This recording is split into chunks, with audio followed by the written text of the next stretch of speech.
어제 새벽에 서울 중랑구에서 끔찍한 사건이 벌어졌습니다. 이담 아나운서. 네, 어제 오전 12시 48분쯤에 중랑구에서 한 신고가 접수됩니다. 한 아파트 지하 주차장 바닥에서요, 혈흔이 발견됐다는 건데 이 혈흔이 뭔가 끌고 간 듯한 자국으로 발견이 됐다는 겁니다. 네. 경찰이 즉시 신고에 출동을 해서요, 해당 아파트 지하 2층 기계실 안쪽에 이 빗물용 물탱크에서 70대 남성의 시신을 발견했습니다. 이 시신의 몸에는요, 흉기로 여러 차례 찔린 흔적이 발견이 됐다고 하고요. 이 지하 2층에 있던 혈흔이 쭉 이어져서 이 남성이 살고 있던 자택인 5층까지 이어져 있었다고 합니다. 세상에 이런 무슨 끔찍한 일입니까? 당시 상황을 목격하신 분 얘기 들어보시고 이어가 보도록 하겠습니다. 시신으로 추정되는 뭔가를 은근 하시는 분들이 굉장히 무겁게 경찰차가 한 10대 가까이 뭔가 강력 사건이 나긴 났나 보다 이렇게 생각하긴 했었거든요.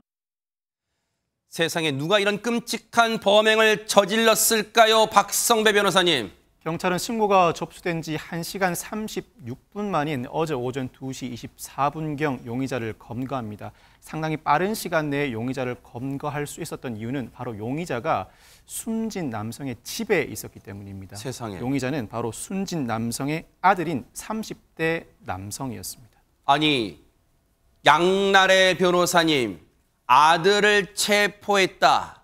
이 말은 아들이 아버지를 상대로 끔찍한 범행을 저질렀다는 얘기입니까, 지금? 네, 그렇습니다. 경찰은 해당 30대 아들이 부친의 시신을 유기한 그 다수의 정황을 확보했습니다.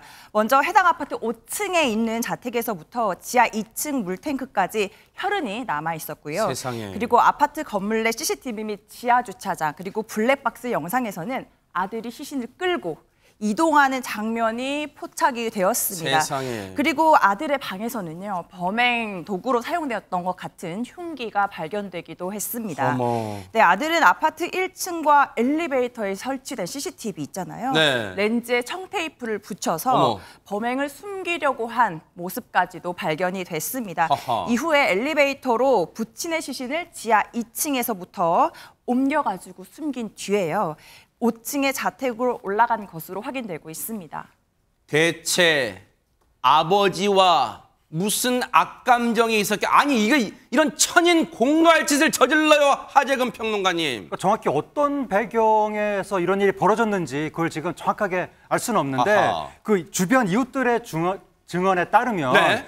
그 당시에 한밤중에 한 30분에서 40분 정도 심하게 몸싸움하는 소리를 들었다라고 하거든요. 네. 그러니까 뭔가 부자지간에 어떤 다툼이 있었던 것인지 네. 그렇게 추정이 되는데 이 집이 원래는 4식구가 사는 집입니다. 네. 70대 노부부하고 아들 둘, 네. 4식구가 사는데 전날에는 어머니가 여행 가서 없었고 아하. 아들 둘 중에서 다른 한 명도 집에 없었습니다. 아하. 그러니까 아버지 한 명, 아들 한 명, 네. 이렇게 둘만 있는 상태에서 뭔가 다툼이 있었지 않나라고 추정이 되는데 네. 저 아버지가 주변 이웃들의 말씀에 따르면 네. 평소에 뭐 성격이 좋은 분이었다. 그리고 집안에서 뭐 가정폭력 신고 같은 것도 없었고 허허. 문제가 없는 집이었다. 네. 이런 증언들이 나오고 있습니다. 평소에는 그 어떤 다툼의 소리도 들리지 않는 조용한 가족이었다는 게 주변 분들의 얘기예요.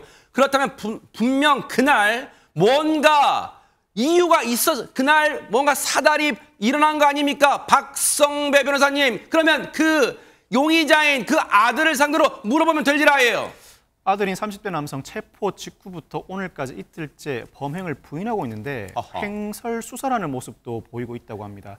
이 체포 직후에 경찰에는 다른 사람이 살해한 것이라고 주장을 했는데 이후에도 모르는 사람이 그랬다. 세상에. 자신은 살해하지 않았다는 취지로 혐의를 부인하고 있습니다.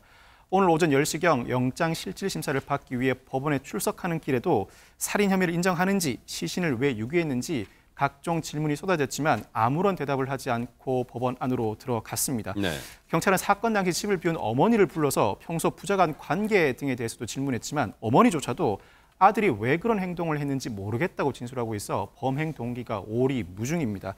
경찰은 일단 아들에 대해서 존속살해 및 사체 은닉 혐의로 구속영장을 신청하는 한편 구체적인 범행 동기를 조사하고 있는데 사전에 계획된 범죄일 가능성도 배제하지 않고 있습니다. 특히 범행 동기를 밝히기 위해서 프로파일러도 투입할 계획을 세워두고 있습니다. 지금 이 부부는요. 아들은 끔찍하게 자신의 친아버지를 살해하고도 범행 동기에 대해서는 뚜렷하게 대답하지 않고 있고, 그런데 앞서 CCTV에 찍힌 모습을 보면 박성배 변호사님, 뭔가 그 도구는 말씀드리지 않을게요.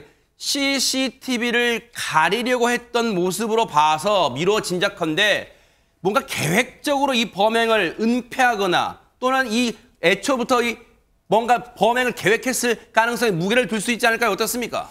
이 사건은 특이한 부분이 범행 자체는 어느 정도 치밀해 보입니다만 범행 이후의 행보가 상당히 치밀함과는 거리가 있습니다. 아하. 즉 각종 CCTV를 청테이프로 가리는 모습에서 범행을 은폐하기 위한 그 의도가 충분히 엿보입니다만 그 과정에서도 시신을 그대로 끌고 내려와 혈흔을 온전히 남긴다. 누가 봐도 손쉽게 발각될 수 있는 상황도 드러나 아하, 있습니다. 네. 뿐만 아니라 범행 이후에 합리적인 해명을 하지 못할 것 같으면 통상 진술을 거부하기 마련인데 네. 상당히 횡설수설하는 모습을 보이고 있어서 계획된 범죄일 가능성이 있으면서도 범행 동기가 오리무중인 사건입니다. 이 사건은 예단하기는 어렵습니다만 정신 감정 등 이 피의자의 온갖 신상에 대해서 전반적인 조사가 이루어져야 범행 동기를 일부분 규명해낼 수 있을 것으로 예상합니다. 당시에 집을 비웠던 이용희 피의자의 어머니 역시 아들이 대체 왜 이런 행동을 저질렀는지 이해를 할 수 없다고 말하고 있기 때문에 범행 동기 프로파일러를 통해서 반드시 밝혀내야 될 것 같습니다. 너무너무 끔찍한 사건이었습니다. 보고 계십니까? 대박 사건. 네, 안녕하십니까? 김명준입니다. 여러분과 함께하는 뉴스파이터. 다양한 소식과 뉴스를 보고 싶으시면 화면 오른쪽을 꾹 눌러 구독해 주시길 바랍니다. TV로도 유튜브로도 여러분께 한 발 더 다가가겠습니다. MBN 뉴스와 뉴스파이터를 사랑해 주셔서 고맙습니다.